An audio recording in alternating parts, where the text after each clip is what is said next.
घरात 4 मत आहेत तरी मला फक्त 2च मतं कशी मिळाली असा सवालच मनसे उमेदवारानं ईव्हीएम घोटाळ्याच्या आरोपावरती केलाय।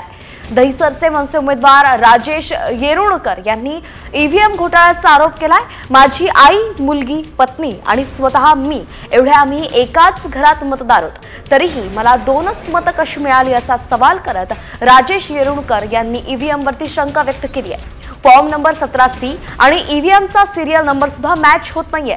तसंच 2-2 दिवस झाल्यानंतर चार्जिंग 99% कसं काय असू शकतं असा सवाल सुद्धा मनसेच्या उमेदवारानं केलाय।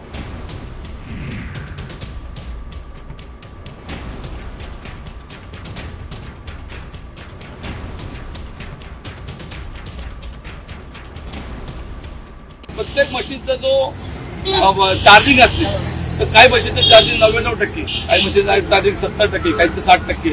अहो एवढं 2-2 दिवस मशीनचा चार्जिंग 99% कसं असू शकतं? गोष्ट आहे।